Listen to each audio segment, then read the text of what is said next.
রাস্তার রাজনীতির রমরমা। দিল্লির পর কলকাতা, অমিত মিত্রর পরে এবার আক্রান্ত খাস প্রেসিডেন্সি। বুধবার বিশ্ববিদ্যালয়ে ঢুকে অবাধে ভাঙচুর চালালো একদল বহিরাগত। কর্তৃপক্ষ সরাসরি আঙুল তুলেছে তৃণমূলের দিকে। টিএমসিপির অবশ্য দাবি, তাদের শান্তিপূর্ণ মিছিলের ওপর প্রথমে হামলা চালায় এসএফআই।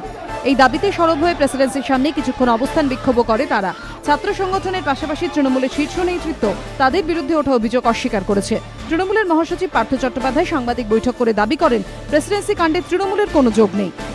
দ্ব্যর্থহীন ভাষায় প্রতিবাদ করি, তৃণমূল কংগ্রেসের বা তৃণমূল ছাত্র পরিষদের কোনো ইউনিট প্রেসিডেন্সি কলেজে নেই। তৃণমূল কংগ্রেসের কেউ এর সঙ্গে যুক্ত নেই। যারা এ ধরনের কাজ করেছে প্রশাসন তাদের বিরুদ্ধে ব্যবস্থা নেবে। শিক্ষামন্ত্রী ও পুলিশ কমিশনারকে নির্দেশ দিয়েছেন রাজনৈতিক রং না দেখে প্রেসিডেন্সি কাণ্ডে দোষীদের বিরুদ্ধে ব্যবস্থা নিতে। ভাঙচুরের ঘটনা নিয়ে ব্রাত্য বসুর সঙ্গে কথা হয় প্রেসিডেন্সির উপাচার্যের।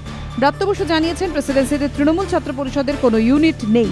টিএমসিপি রাজ্য সভাপতি শঙ্কুদেব পণ্ডা জানিয়েছেন, যারা ভাঙচুর করেছে তারা টিএমসিপির কেউ নয়। উপাচার্য বলেছেন, হামলাকারীরা বহিরাগত। আমি পুলিশ কমিশনারকে বলেছি রাজনৈতিক রং না দেখে ব্যবস্থা নিতে। প্রেসিডেন্সিতে ভাঙচুরের ঘটনায় নিন্দায় সরব হয়েছে সিপিএম। প্রেসিডেন্সি বিশ্ববিদ্যালয়ের শতাব্দী প্রাচীন বেকার ল্যাবরেটরি সহ অন্যান্য শিক্ষা প্রতিষ্ঠানে যে হামলা আক্রমণ হয়েছে তারও নিন্দা করছি।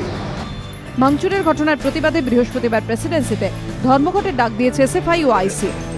তৃণমূল ছাত্র পরিষদ প্রেসিডেন্সি ইউনিভার্সিটি ঢুকে যে তাণ্ডবলীলা চালিয়েছে, ছাত্রদেরকে মেরেছে, টিচারদেরকে মেরেছে, বেকার বিল্ডিং, হেরিটেজ বিল্ডিং সেখানে ভাঙচুর চালিয়েছে, তার প্রতিবাদে আগামীকাল আমরা সাধারণ ছাত্রছাত্রীরা ধর্মঘট পালন করব।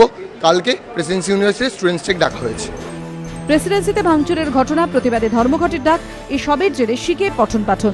শিক্ষা মহলের মত, এই দিনের ঘটনা প্রেসিডেন্সির ভাবমূর্তিতে একটা বড় ধাক্কা। কৃষ্ণেন্দু অধিকারীর রিপোর্ট, এবিপি আনন্দ, কলকাতা।